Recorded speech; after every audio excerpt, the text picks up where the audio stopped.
नमस्कार दोस्तों, स्वागत है आपका मेरे चैनल पे। दोस्तों, जैसा कि आप जानते हैं कि जब चाइना के साथ में हमारा लद्दाख में स्टैंड ऑफ चला था तो उस समय इंडियन आर्मी ने ज़रूरत समझी थी एक लाइट टैंक की, जो हमारे पास नहीं थे।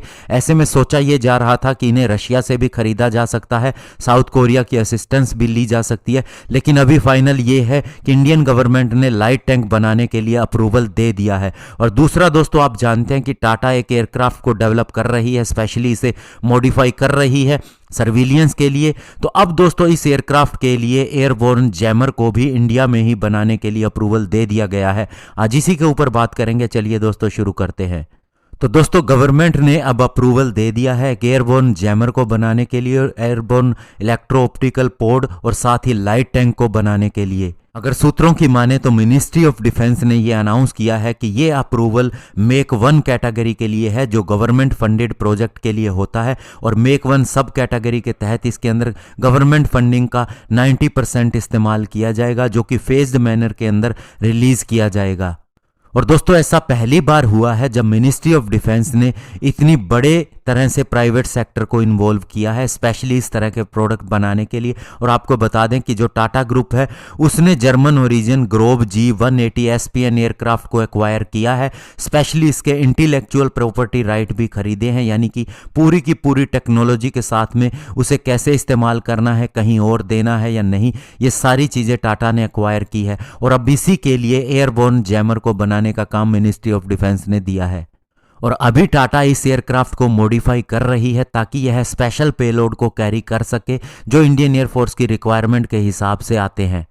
और इन स्पेशल पेलोड के इंटीग्रेशन के बाद में ये एयरक्राफ्ट पूरी तरह से बदल जाएगा और बॉर्डर सर्विलियंस, सिग्नल इंटेलिजेंस और अन्य कई तरह के मिशन के अंदर काम में आ सकेगा, स्पेशली दोस्तों बॉर्डर एरिया के अंदर। और ये German Grove G180 SPN aircraft अगर बात करें तो ये दोस्तों 41,000 फीट से 45,000 फीट के एल्टीट्यूड के ऊपर जा सकता है, यानी कि इतनी ऊंचाई से सर्विलियंस कर सकता है।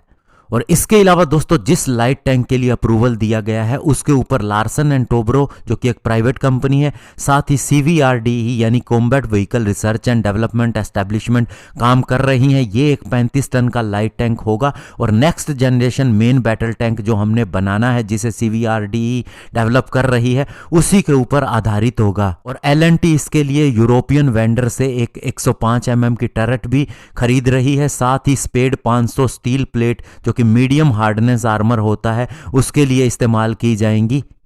और साथ ही दोस्तों, इसके अंदर पावर पैक के रूप में रशिया द्वारा डिजाइन किया गया V92S2 पावर पैक इस्तेमाल किया जाएगा, जो T19 मेन बैटल टैंक के अंदर भी इस्तेमाल किया जा रहा है। लेकिन दोस्तों, ज्यादा चांसेस ये है कि इसका जो प्रोडक्शन वर्जन होगा उसके अंदर इंडिजिनस पावर पैक होगा, यानी बहुत सी चीजें इंडिजिनस होंगी, कंप्लीटली इसे चेंज भी किया जा सकता है।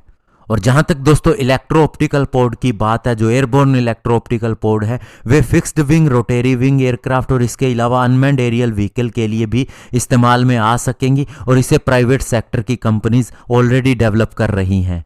तो ऐसे में दोस्तों, मिनिस्ट्री ऑफ डिफेंस का ये कदम बहुत अच्छा है। और अब हमें और ज़्यादा ज़रूरत महसूस हो रही है कि सारी चीज़ों को लोकली ही डेवलप किया जाए। और इसके लिए एक इकोसिस्टम बन चुका है और इंडियन कंपनीज इसे पूरा करने के अंदर सक्षम है। तो ऐसे में दोस्तों, इन सारी चीज़ों को लोकली बनाया जा रहा है। धन्यवाद। जय हिंद।